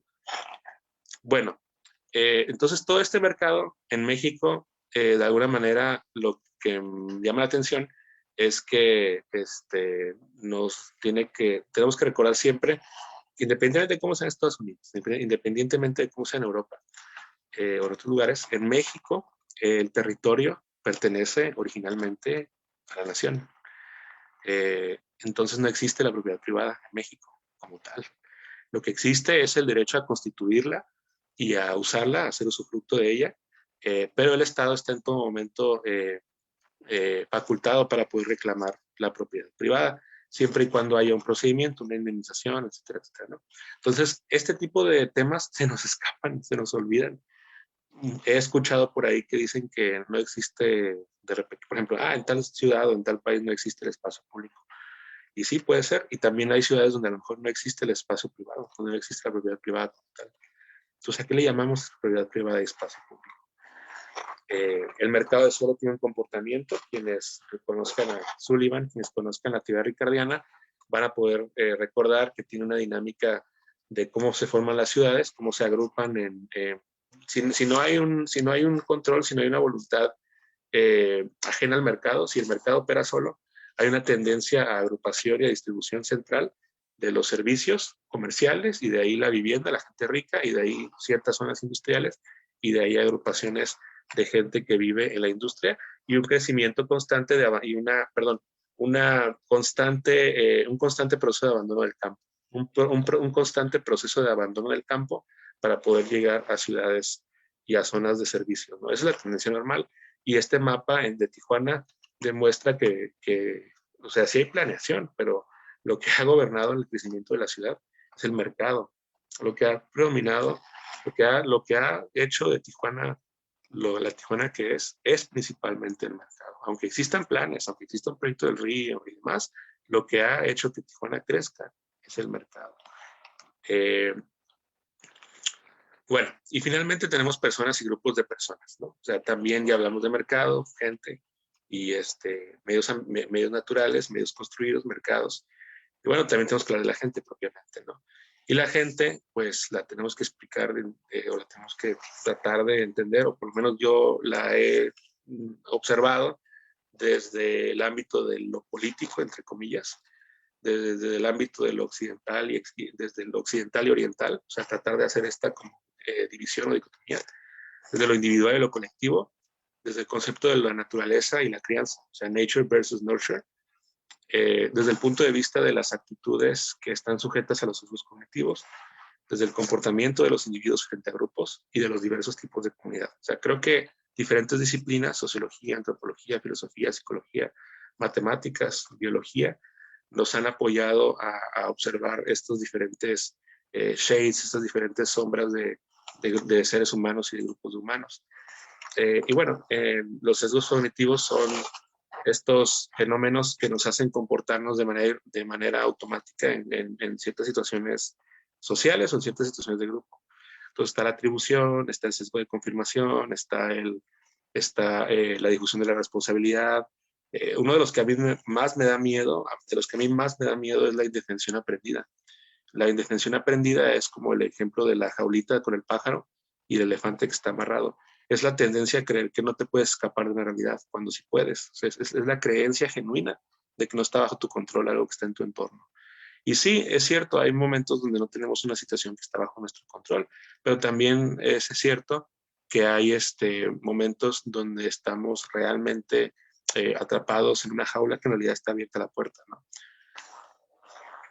Y bueno, en el caso de los grupos de personas o de las comunidades, hay diferentes clasificaciones para entenderlas. Hay comunidades que se dicen parroquiales, integradas, transitorias. Tijuana es muy transitoria. La gente está en Tijuana no para construir parroquia, no para crear comunidad integrada, sino para crear como realmente algo transitorio, algo de mientras, ¿no? O sea, y eso es bueno, es malo, no sé, pero es. En el caso de Tecate es bien diferente. Tecate es bastante parroquial. Tecate hay ciertas zonas donde hay una identidad muy, muy marcada y un concepto muy integrado de comunidad y un conocimiento muy, muy próximo de todos los agentes de la ciudad o del municipio, ¿no? Aunque también hay zonas que son bastante anómicas o bastante desintegradas, ¿no? Entonces, este tipo de cosas nos originan diferentes intenciones de cambios. Por ejemplo, hay cambios desde el desarrollo, desde la organización de la gente, hay cambios desde la acción social, desde la movilización social, y aquí aclaro, hay movilizaciones que son sesgadas y hay movilizaciones que son genuinas. Hay gente que se mueve realmente motivada por algo y hay gente que se mueve de manera sesgada, ¿no? Y también hay cambios desde el punto de vista, obviamente, institucional. Y bueno, y por último, las instituciones. Estas son las tablas, es una tabla que resume todo lo que las instituciones están tratando de abordar ahorita, instituciones a nivel internacional y nacional, por ejemplo, en crecimiento y desarrollo económico, en tema de límites planetarios, cambio climático y biodiversidad. Por ejemplo, en esos temas se habla del albedo, del dióxido de carbón, de los gases de efecto invernadero, de la población, la energía, la alimentación, etc. Hay organizaciones y hay esfuerzos institucionales hacia la inclusión social, la educación, la salud y la alimentación. Por ejemplo, ahí está el caso especial COVID-19, o el tema de la seguridad alimentaria, o el tema de brecha de inequidad y equidad de género. Hay esfuerzos institucionales hacia ciudades y asentamientos humanos resilientes, y hay esfuerzos institucionales para poder cumplir lo que ahorita le llaman los objetivos del desarrollo sostenible, que son importantes de hacer porque tienen un valor de conocer, porque tienen un valor muy fuerte vinculatorio. Hay ciertas obligaciones de aplicarlos, aunque son bastante cuestionables, porque se planteaban reducir la pobreza bastante al 2030, algo que la pandemia vino a decir, no, espérate, ¿cómo que la vas a reducir al 2030? ¿En serio lo vas a hacer? Y nos demostró que no. Tristemente nos demostró que no estábamos listos para esa meta. Tema de límites planetarios, el cambio climático es el más famoso, es uno de 10 que ahí están volando. El tema de las bases jurídicas que sustentan los diferentes esfuerzos institucionales es un tema que se puede explorar más adelante, si gustan. Y cómo todo eso se aterriza en un marco internacional, nacional, estatal y municipal por medio de planes, programas y reglamentos, así como diferentes tratados y acuerdos a nivel internacional, nacional, en materia de derechos humanos y derechos fundamentales. Y todo eso es por medio de un proceso burocrático bastante extenuante, como el que se lleva a cabo en Baja California. Es un gráfico que hicimos hace mucho en Rosarito para explicar cuál es el procedimiento que lleva a cabo un programa de desarrollo. Muy parecido es el procedimiento de una ley o de un reglamento. ¿Cuántas personas se ponen a trabajar este tipo de cosas? ¿Cuántos perfiles interdisciplinarios lo hacen? Pues no muchos. Está muy concentrado en ciertos profesionistas, en ciertos grupos, en ciertos momentos y en ciertos sesgos. No hay tanta vinculación en esto. Bueno, me voy a adelantar, voy a irme más rápido para poder pasar a una fase más participativa, pero aquí les muestro algunos ejemplos de proyectos institucionales donde, por ejemplo, en el caso del Cañón Rosarito, un proyecto que se hizo entre Implan Rosarito y Implan Tijuana, donde se determinó un área de riesgo, ¿no? Un área que está en una situación bastante deplorable, bastante triste, bastante con una alta marginación, con una alta inseguridad. Esto es real, esto es algo que se camina y se vive. Y cómo esta gente, todas estas casas están en un polígono rojo de inundación, que en cualquier lluvia van a generar un mayor, ¿cómo se dice? Una mayor afectación, inclusive a la vida de las personas. O sea, ha habido personas que han muerto por estar habitando este polígono rojo. Y esto está pasando en varios puntos del estado de Baja California. Y nosotros estamos de repente muy concentrados en proyectos formales, sí, pero no, yo diría, pues no sé si no urgentes, pero por lo menos no empáticos. ¿Dónde está la empatía por este tipo de gente, por este tipo de proyectos? ¿Por qué solo el gobierno tiene que ser el que tiene, con sus pocos recursos, con sus ridículas fuentes de financiamiento que les expliqué ahorita, va a poder solucionar todo este tipo de temas?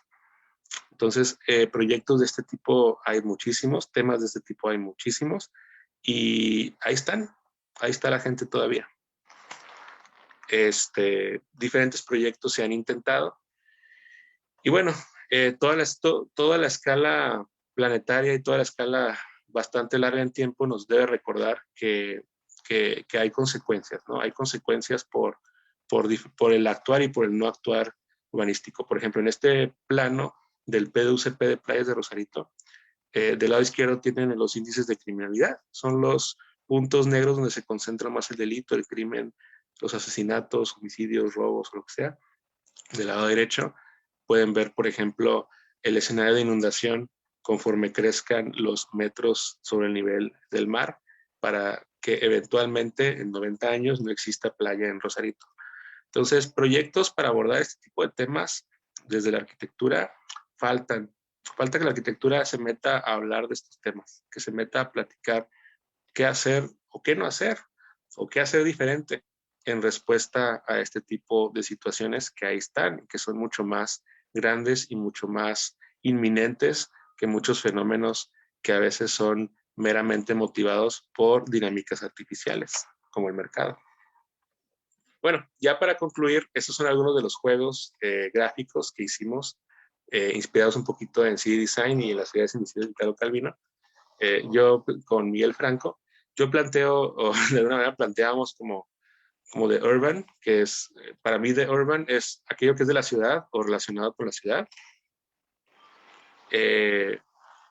Lo metaurbano, que es la abstracción del concepto del urbano y sus subsecuentes abstracciones, y lo pseudourbano, que es lo falsamente urbano, según la conceptualización previamente convenida, ¿no?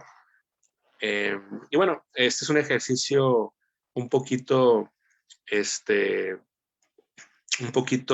personal de agarrar elementos conocidos en el ninjutsu, que es Ku, el vacío, Fu, el aire, Ka, el fuego, Sui, el agua, y Chi, la tierra, para poder tratar de entender cómo sería la afectación en estos elementos por las fuerzas anteriormente comentadas, cuando ganen, cuando las fuerzas se dominen y predominen y le quiten el control o el pseudo control que creímos que teníamos como arquitectos y como diseñadores o como planificadores, para finalmente consolidar la ciudad ansiedad, la Anxiety City, una ciudad que ha sido levemente terraformada, soft terraforming, una ciudad fogata, una ciudad anfibia y una ciudad singularidad. Entonces, ¿cómo sería, por ejemplo, la ciudad fogata, ¿no? La ciudad fogata para mí es una ciudad donde constantemente va a haber un eterno fuego, y aquí piensen conmigo de manera muy, muy analógica, muy, muy metafórica, en torno al cual bailan, cantan y rezan sus habitantes. Un fuego que lo consume todo para la distracción de sus espectadores. El volumen de piezas a quemar crece y el fuego se mantiene, y los vestigios de lo que fue han sido ofrecidos a las llamas. En caso de ser necesario, el fuego se extiende y consume nuevo espacio para la danza. Dicho fuego debe continuar prendido para continuar el funcionamiento de un sistema pseudo-urbano. O sea, para mí la ciudad fogata es aquella ciudad donde la producción masiva acarrea una necesidad de destrucción masiva, una necesidad de quema, si lo quieren ver, por ejemplo. El ejemplo que más pensamos Miguel y yo para poder representarlo es un escenario donde en Tijuana el río se convierte en un gran basurero, en una gran zona para quema permanente de basura, ¿no? ¿Por qué? Porque la basura eventualmente ya no va a poder seguir yendo al mar y tampoco se va a poder a la tierra, entonces de repente se va a volver a ver el río como un sitio de disposición de residuos y de quema de residuos de manera informal. Esto, que parece absurdo, ridículo, chistoso, ya está ocurriendo. Ya hay sitios donde hay quema clandestina de basura, ya hay sitios donde hay manejo o disposición de residuos enfrente. Necesitamos esperarnos a que sea la disposición, a que se convierta en un basurero Plaza Río, el río Tijuana, el Club Campestre, aprovechando la cura que ahorita hay, o el Parque Morelos, para reaccionar a esto. Tenemos que esperarnos a eso para reaccionar a esto. Entonces, ¿cómo? Creo que vamos a seguir bailando en nuestras distracciones hasta que algo se ocurra. La ciudad singularidad para mí es una ciudad que ha asumido la concentración perfecta de la riqueza en un singular terrateniente. El singular terrateniente, de tal manera que la garantía de la propiedad, que les expliqué anteriormente, se pierde para toda la identidad ajena, sin reparo por otro tipo de procesos. Entonces, el singular terrateniente es una entidad que puede asumirse como un organismo o como una organización pseudo-urbana o metaurbana en sí misma, pero que tiene un poder absoluto de la tierra. Como Entonces, es para mí un momento donde eventualmente es una tendencia, es como reconocer o permitir que eventualmente una ciudad, para empezar una ciudad, después tal vez el planeta, pase a ser monopolizada por una misma entidad. Y ahorita ya está pasando, ahorita hay una tendencia a la monopolización del territorio que en algún momento se paró, o sea, en algún momento un rey, por ejemplo, tenía un absoluto control de una tierra o de una ciudad, y después se partió en diferentes terratenientes, en diferentes propietarios, pero ahorita hay una tendencia a que eso sea simulado y realmente haya una singularidad en cuanto a quien se asume como propiedad, ¿no? En el caso del Estado mexicano, pues es el propio Estado el que es el singular terrateniente, pero eso es escrito, eso es en ideología de derecho. En la realidad, ¿quién es el dueño de la tierra? ¿Quién es el dueño de la ciudad? ¿Quién es el dueño de Tecate? ¿Quién es el dueño o la dueña? ¿Quién es el dueño de Tijuana? Bueno, como alternativa a identidades y voluntades diferentes al singular terrateniente, recurrir a la comunicación a través del aire o del agua, o bien de otros medios menos computables con planaria geográficamente. Entonces, como la Tierra, como el espacio físico, espacialmente, está monopolizado, se tienen que buscar alternativas de comunicación para no poder pasar información a este singular terrateniente, ¿no?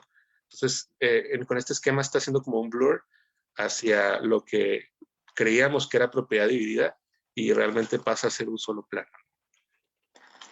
La ciudad anfibia es algo bastante más fácil de entender porque lo vemos mucho en ciencia ficción y en libros, aunque nunca con ese nombre. Me puse a buscarlo y me llamó la atención que no se maneja ese concepto, aunque lo vemos mucho en libros de ciencia ficción. Estamos hablando de esa ciudad que hace siglos o milenios fue tierra, pero ya fue reclamada por el nivel del mar y por los ciclos del agua. Entonces sus habitantes ya crearon estrategias de resiliencia para móviles, y que son sistemas anfibios, no dependientes de la existencia del suelo y que pueden requerir una gran cantidad de energía o no para sus tecnologías. Entonces, para mí esa es la ciudad anfibia. Es esa ciudad donde, por ejemplo, Tijuana, que tenemos una cuenca, y esa cuenca está compartida con otros municipios, después de diferentes, de muchos años o de décadas, empiezan a aparecer nuevas tierras y a aparecer tierras de manera que ciertas zonas se mantienen como las zonas de firmes, pero además ya se perdió debajo del mar, ¿no? Entonces empieza a haber estrategias anfibias de adaptación, ¿no? Estábamos agarrando muchísima cura porque estábamos pensando, fíjense, entonces en un escenario de crecimiento del nivel del mar, playas de Tijuana desaparecen, Rosarito desaparece buena parte, y Tecate resulta ser el nuevo, la nueva superficie terrestre, ¿no? Y bueno, por otro lado está un concepto de Terraforming City, pero con un entrecorchetes suave, soft. Y bueno, esto es un guiño al concepto de terraforming en ciencia ficción y ciencia real. Ciencia ficción desde los 40 hasta Bratton en 2019. Y bueno, partimos de la suposición, o por lo menos esta es la provocación que pongo sobre la mesa, de que no será posible la existencia de un sistema planetario. Vamos a partir de una idea de que nunca va a ser posible un sistema planetario, sino intentos de sistema planetario. Intentos de gestión de los recursos de la atmósfera, del aire y de otras características, más nunca una unidad planetaria en cuestión, sea la Tierra u otro planeta, lo cual va a implicar viajes en el espacio. Y bueno, esto en parte debido al alcance de la propia ciudad por limitantes de escala temporal, espacial o de simplicidad o complejidad. O sea, nunca la complejidad o la simplicidad o la escala temporal va a poder ser de alguna manera entendida. A lo mejor no conquistada, pero no importa que no sea conquistada, entendida o comprendida o asumida. Y esto pues, va a originar muchos intentos de gestión planetaria, pero realmente ninguno, ¿no? Entonces, estos diferentes intentos de gestión planetaria orientados a tratar de modificar la atmósfera, a tratar de modificar el aire que se puede respirar, van a ser parciales y van a estar originando la necesidad de viajes espaciales, ¿no? Entonces, de alguna manera, eso es lo que pudiera ocurrir en un escenario de ciudad donde hay una terraformación suave, tenue, débil, si lo quieren ver así, ¿no? O incompleta. Y bueno, definitivamente el símbolo o la fuerza del vacío nos va a producir, nos podría producir una ciudad de ansiedad. La ciudad de ansiedad es una ciudad donde los mecanismos de ansiedad gobiernan las decisiones de la población, consciente e inconscientemente, pero sin existir realmente medios de control humano ni estrategias para regresar a estados seguros o conocidos del pasado. Bueno, en este contexto, cuando no existan mecanismos exitosos como la sublimación, es requerido el subsidio, entre paréntesis, entre comillas, de la toma de decisiones de agentes diferentes al ser humano en el diseño y construcción de los sistemas urbanos, pseudourbanos o metaurbanos. Es decir, hay un secuestro o hay un abandono de la toma de decisiones humana, dado que la mente humana ha sido gobernada por la ansiedad. Entonces empieza a haber una serie de desapego de la ansiedad después de intentar lidiar con diferentes aspectos de la ciudad a pesar de la ansiedad. Esta termina gobernando y entonces empieza a haber un agente adicional que toma este control de esto, quitándoselo, si es que alguna vez lo tuvo, a lo que pudiera ser el ser humano gobernado por los mecanismos, gobernado por las fuerzas y por los sesgos, pero también por la ansiedad, ¿no? Entonces, esto pues nos origina o nos va a llevar a un momento donde esta tranquilidad o esta pseudo tranquilidad nos va a impedir de poder llegar más allá, por ejemplo, del cenit de este domo, ¿no? O sea, nos estamos atrapados dentro de este cenit por nuestra propia estructura física que hemos creado de ansiedad y no podemos trascender más allá de ese cenit y eso nos afecta de tal manera que nunca vamos a poder explorar nuevos horizontes. Y esos nuevos horizontes no van a ser conocidos o explorados debido a la ansiedad que nos ha gobernado, ¿no?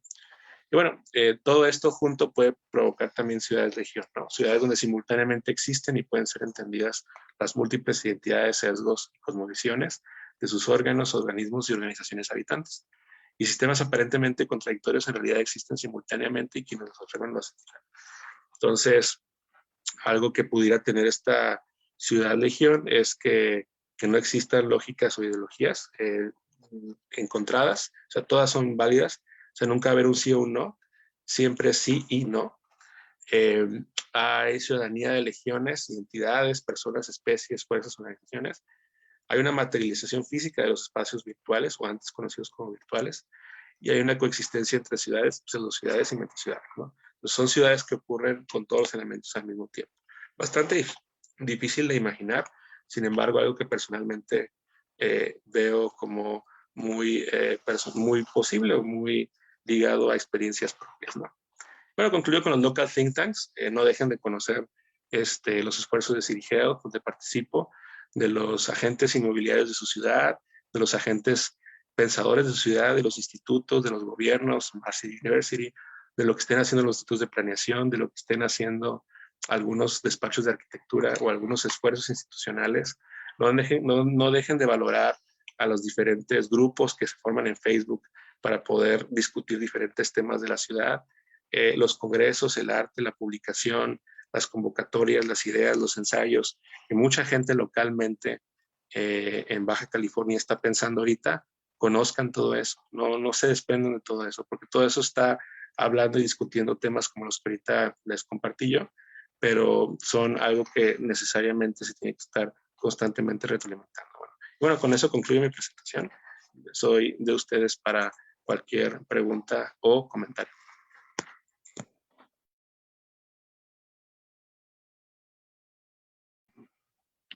Muchas gracias, Alex, por tu tiempo, por tu charla, por compartir tus ideas, pensamientos, propuestas y provocaciones, ¿no? Como decías al principio. No sé si alguien tiene algún comentario, alguna opinión para poder empezar.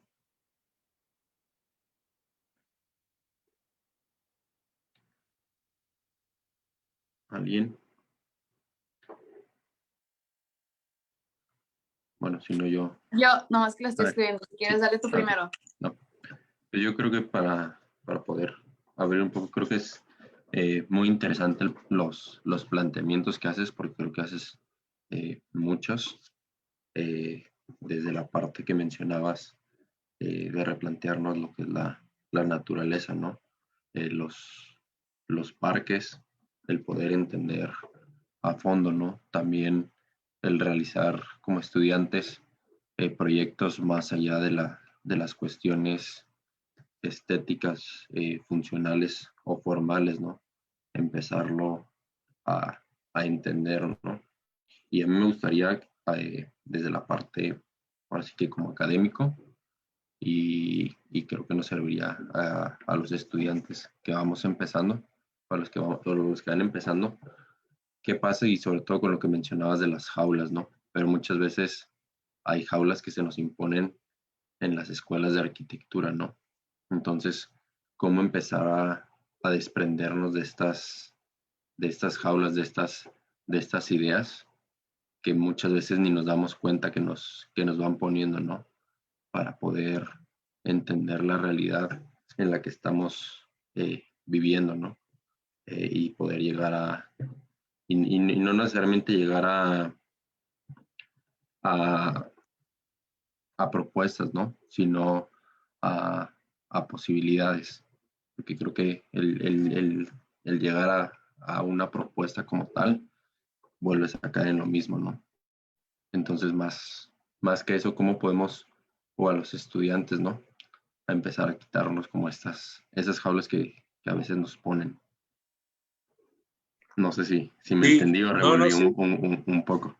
Obviamente no es con el afán de atacar a nadie ni nada. Creo que es un problema no local, ¿no? Sino en general de la escuela de arquitectura o incluso del sistema escolar, ¿no? Que va más hacia ese lado, ¿no? No, te agradezco la pregunta y no pasa nada. Yo soy maestro de arquitectura de urbanismo y para nada me siento ofendido o aludido por el comentario, ¿no? De hecho, fíjate que, bueno, aquí yo te plantearía dos preguntas. Vamos a hacer dos escenarios. Es muy útil, por eso hablo de Ciudad Legión. Vamos buscando todos los escenarios al mismo tiempo. O sea, vamos asumiendo que todo es real al mismo tiempo. Entonces, vamos a analizar dos nada más. ¿Qué pasaría si te dijera que, bueno, qué pasaría si en esa jaula donde tú estás o están ustedes, bueno, una roca gruesa se puede escapar de la jaula? A lo mejor no cabe entre las rejillas. Bueno, a lo mejor tienes que ser agua. A lo mejor hay ciertas habilidades de flexibilidad, ciertas habilidades que puedes adquirir para que, a pesar de que existan esas reglas, esas rejas no te afecten. Ese es un planteamiento. Otro planteamiento es precisamente el ejemplo de la jaula de la indefensión aprendida, ¿no? Del ejemplo del elefante, del ejemplo del... O sea, realmente esa jaula está cerrada la puerta. O sea, hay que observar bien si está realmente cerrada la puerta. Porque precisamente, Sergio, esa creencia o esa noción de que estamos en la jaula y la puerta está cerrada, a veces eso es indefensión aprendida. Y a veces no es así. A veces la puerta está perfectamente abierta, solo hay que salir de ella. Esos son dos escenarios que propongo, ¿no? No conozco no, tendríamos que ver caso por caso y cuando ustedes gusten, cuenten conmigo como amigo para platicar de cualquier situación o tema en específico, pero yo estoy seguro de que siempre hay maneras de darle la vuelta a esas rejas.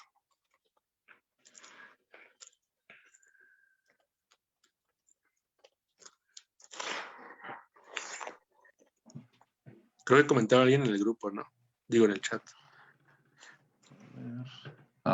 Fue Mariana. Gracias por esta charla tan interesante.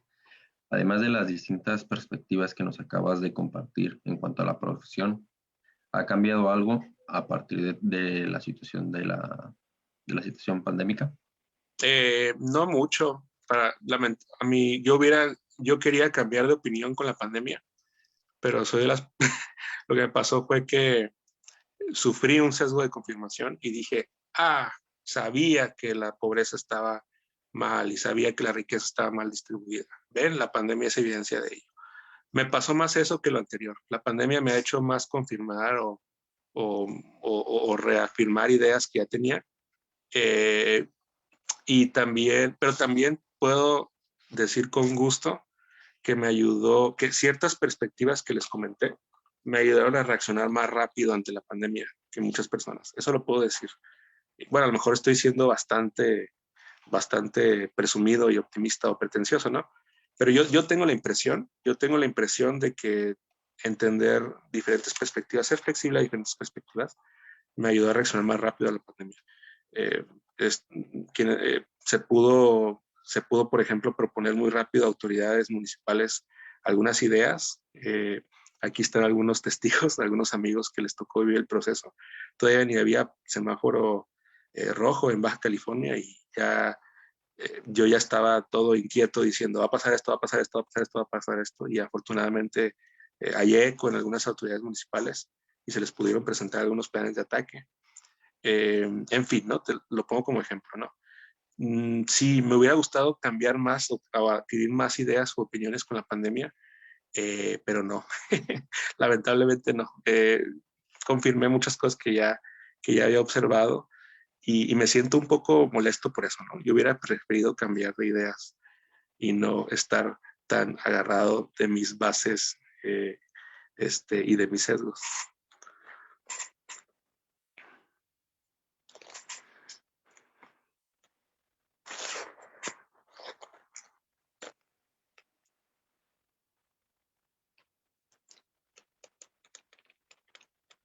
Aquí te dejaron otra, Alex. Es de... no, es la misma de Mariana. Pensé que era una pregunta. No, sí hay pero otra. Bueno, aprovecha. ¿Hay otra? ¿Sí hay otra? Es que... Sí, de Luis no me García. sale a mí. ¿Te sale? No me sale en el chat. Estaba pasmado. Si alguien la puede leer. Sí, yo la digo.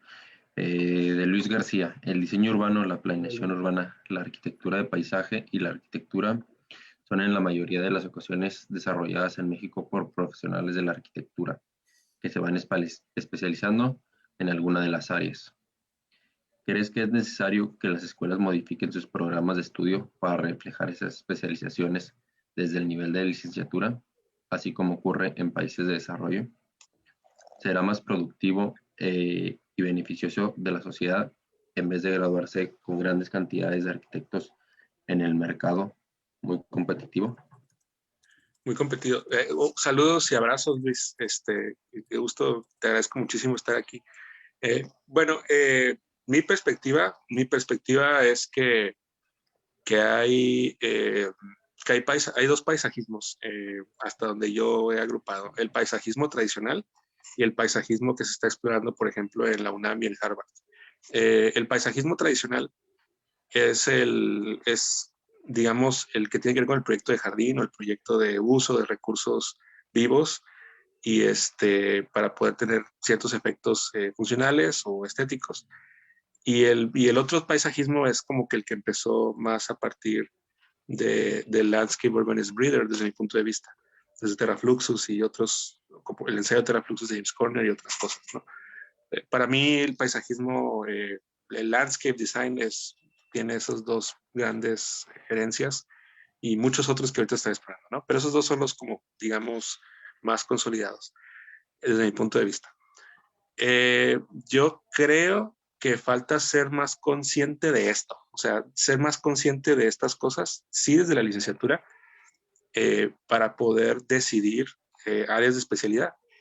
Es probable que en México o en Baja California, al no existir grandes inversiones o gran normatividad que obligue a diseñar el espacio, ahora sí voy a usar el concepto público, no el mercado, porque la escuela de repente funciona como si fuera parte del mercado, la mayoría de las veces así es, pues como tú dices, ¿no? Trata de responder a eso y no, o sea, cuando hay concursos de paisajismo en Tijuana, cuando hay concursos de parques en el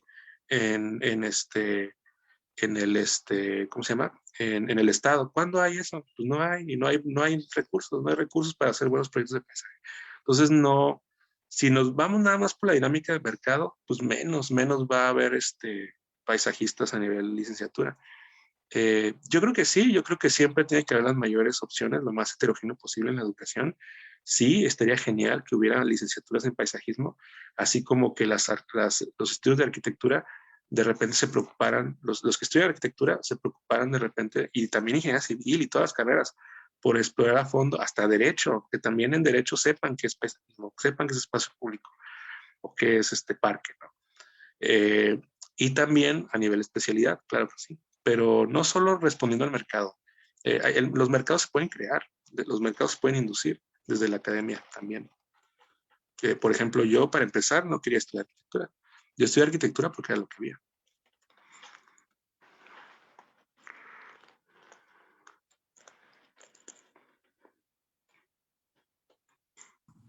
Eh, Buenas noches.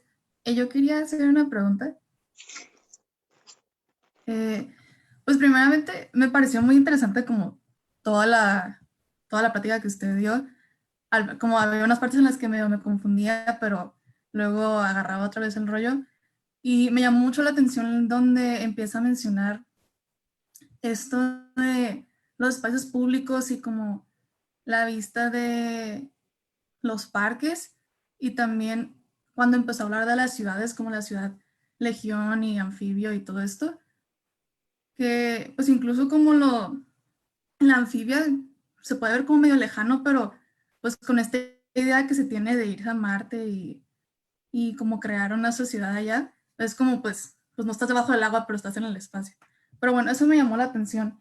Y una pregunta que le tenía es más en torno a lo que mencionó de los espacios públicos y los del parque, y es que si usted cree que Tijuana como que pueda cambiar estos conceptos que se tienen de los espacios públicos o los parques, porque como ha crecido esta ciudad como en forma de necesidad, o sea, ¿cree que exista esta posibilidad de un cambio?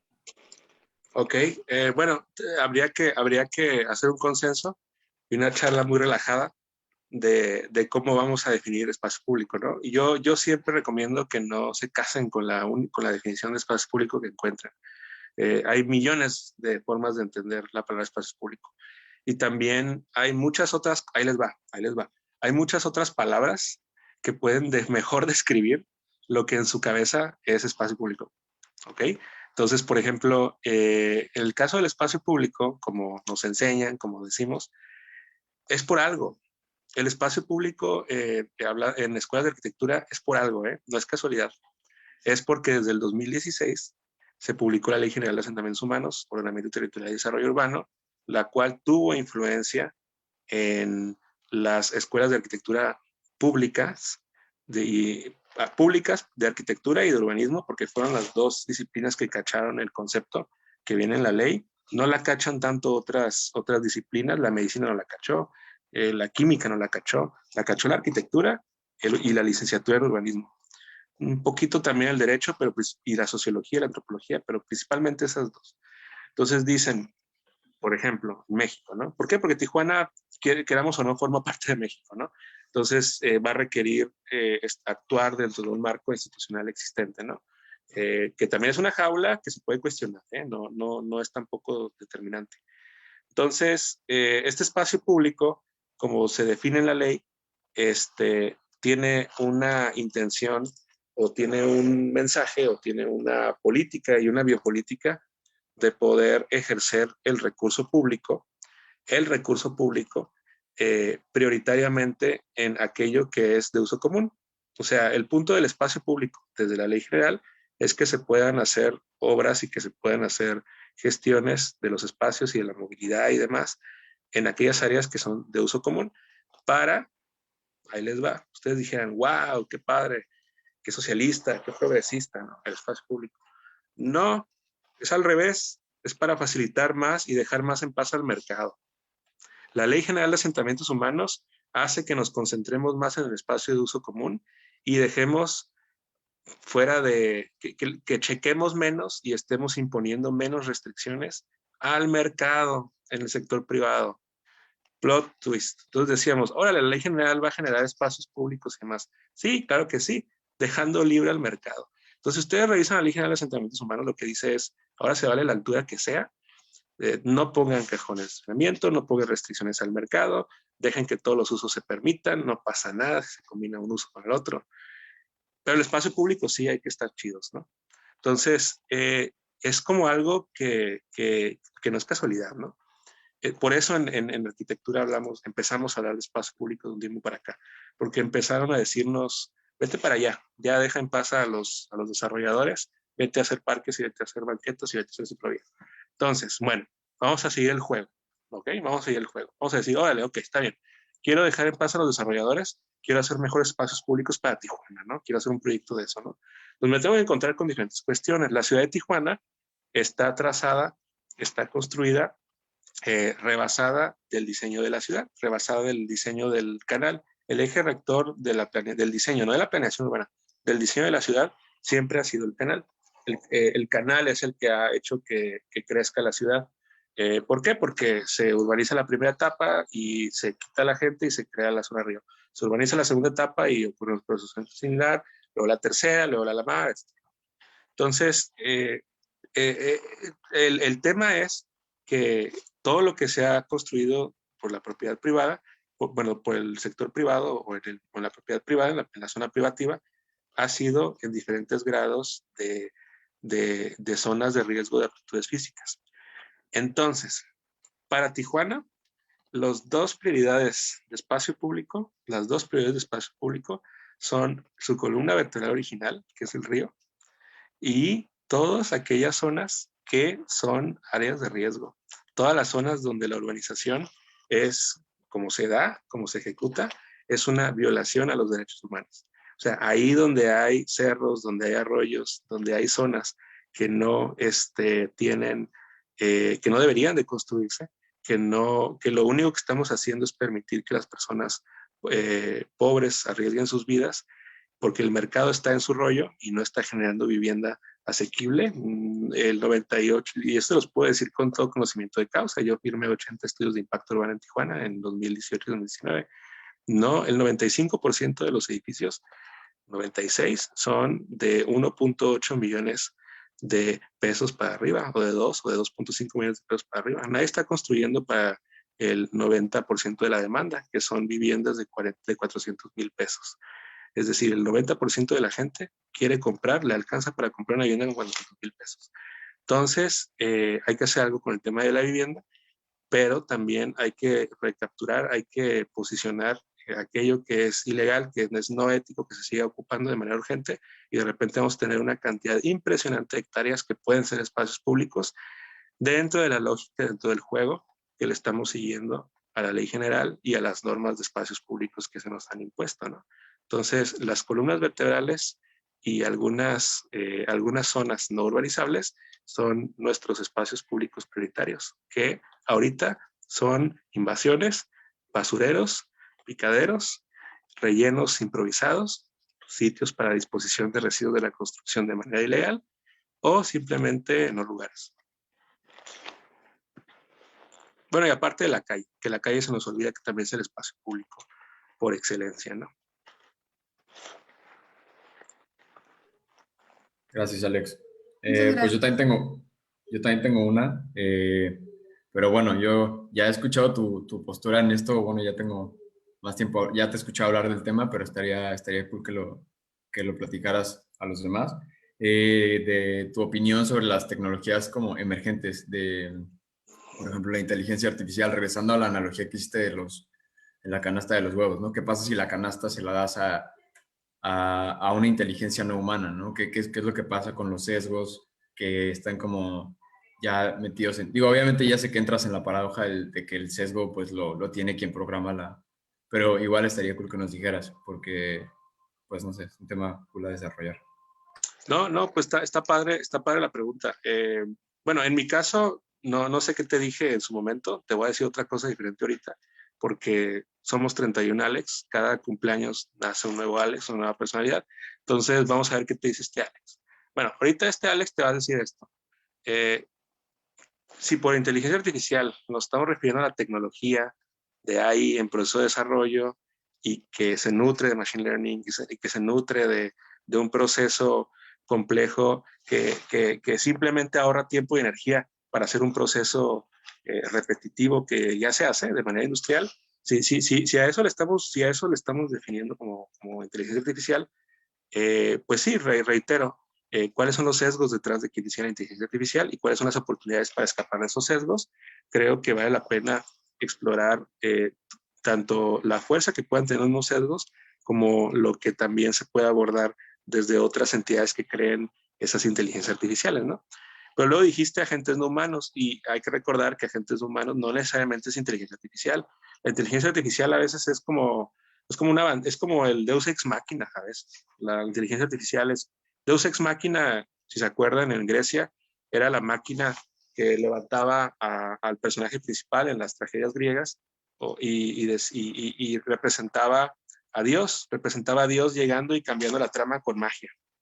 Entonces, como que, teníamos un camino y de repente con magia se solucionó, ¿no? Entonces, a veces la inteligencia artificial se quiere utilizar como Deus Ex Machina para poder atender ciertos temas. Yo simplemente plantearía que, yo lo dejaría así de simple. Pensemos en diferentes agentes, diferentes fuerzas, diferentes elementos, diferentes identidades que no necesariamente sean la tecnología a la que le llamamos ahorita inteligencia artificial. Estemos atentos de otras más y también no usemos inteligencia artificial como Deus Ex Machina para todo.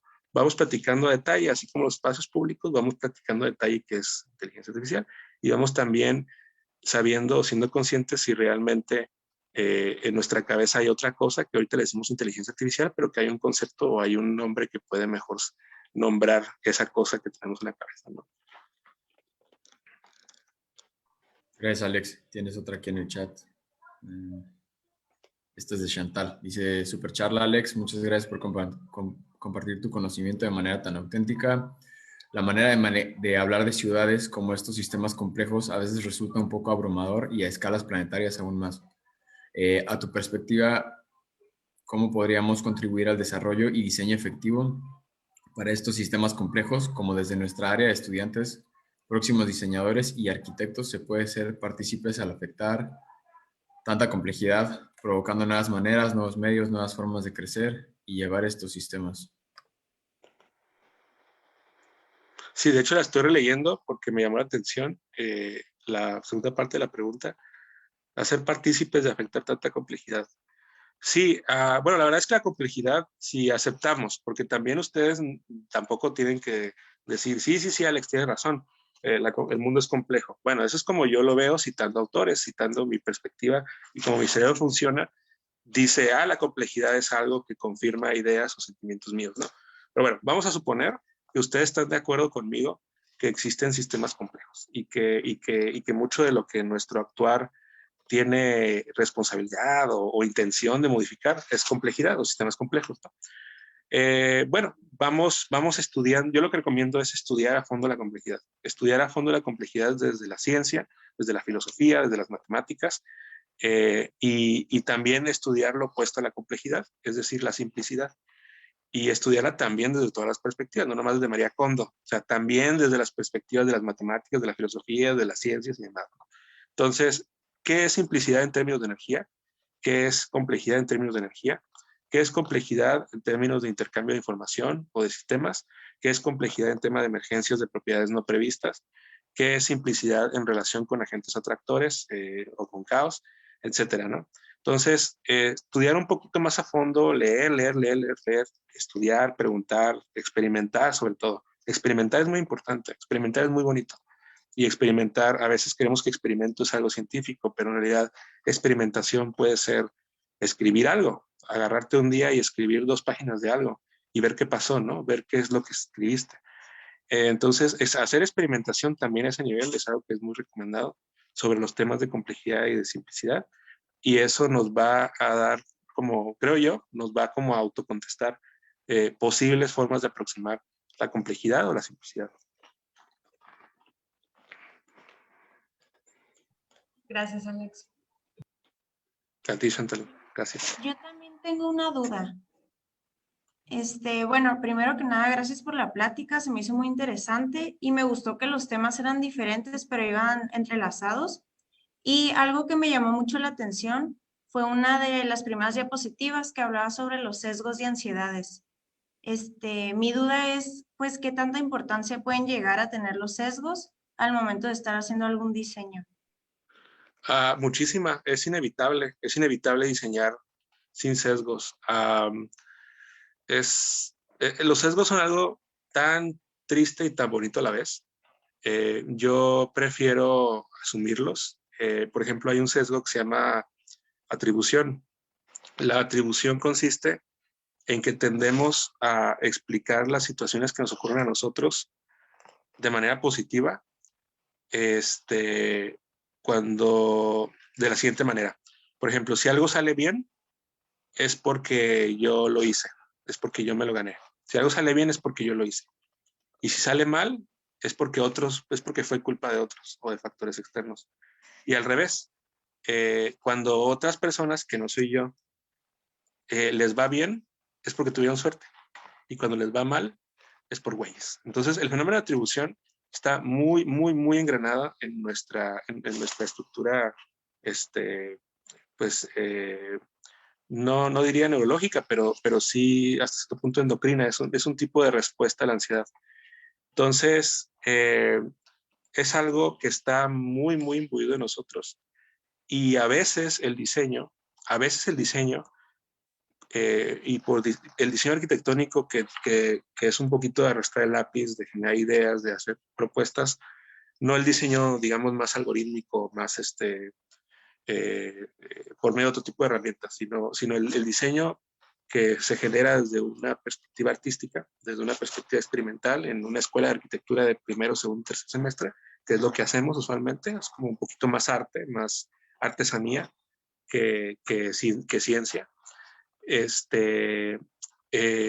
a veces, de acuerdo a lo que yo he estudiado, de acuerdo a lo que he aprendido y cruzado con algunas personas, es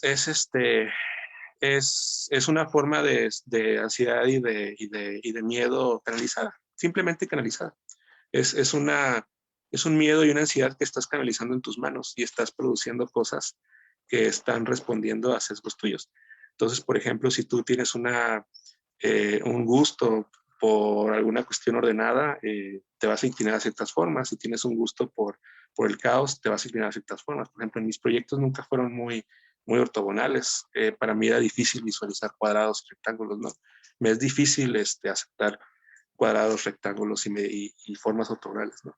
Entonces es un ejemplo como muy, muy tranquilo, sin entrar a tanto detalle como de otro tipo de diseños más fuertes, pero sí, creo que es algo inevitable y sí, ayuda a esforzarte en darte cuenta de eso para que puedas usar mejor esas fuerzas que tienes de manera que no sean un autoengaño, ¿no? De manera que sean un poquito una fuerza usada a favor, ¿no? Una fuerza innata, primitiva, usada a tu favor, ¿no? En el fondo somos emociones muy reducidas, miedo, asco, vergüenza, tristeza, felicidad. Probablemente el diseño es una expresión de miedo, ¿no? Es una expresión del miedo. Y está bien usar el miedo como motor del diseño. Muchas gracias.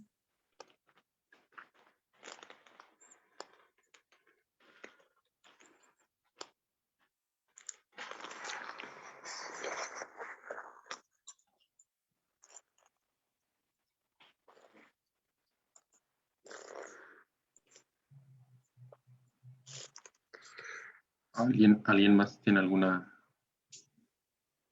pregunta? Pero ya estamos, ya son las 9. Ya son las 9. Para que ya, en atención al tiempo tan bonito que me brindaron. Gracias a todas y todos. Sí. Pues Gracias, no, Alex. más que agradecerte por tu tiempo. Creo que dejas buenos cuestionamientos.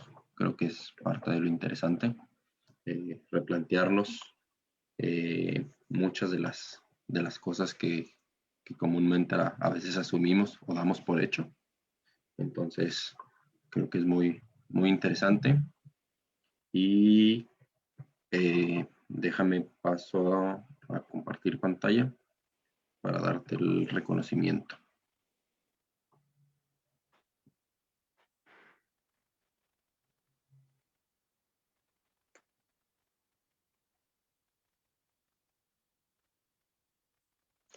¿Se nota? No, todavía no. ¿Todavía no se ve? Ahí está. Pues bueno, la Universidad Iberoamericana otorga el presente reconocimiento al maestro Alejandro Ruiz García por compartir su experiencia en el evento La Arquitectura en Perspectiva, organizada por la Sociedad de Alumnos de Arquitectura Tijuana, Baja California, a 14 de abril de 2021.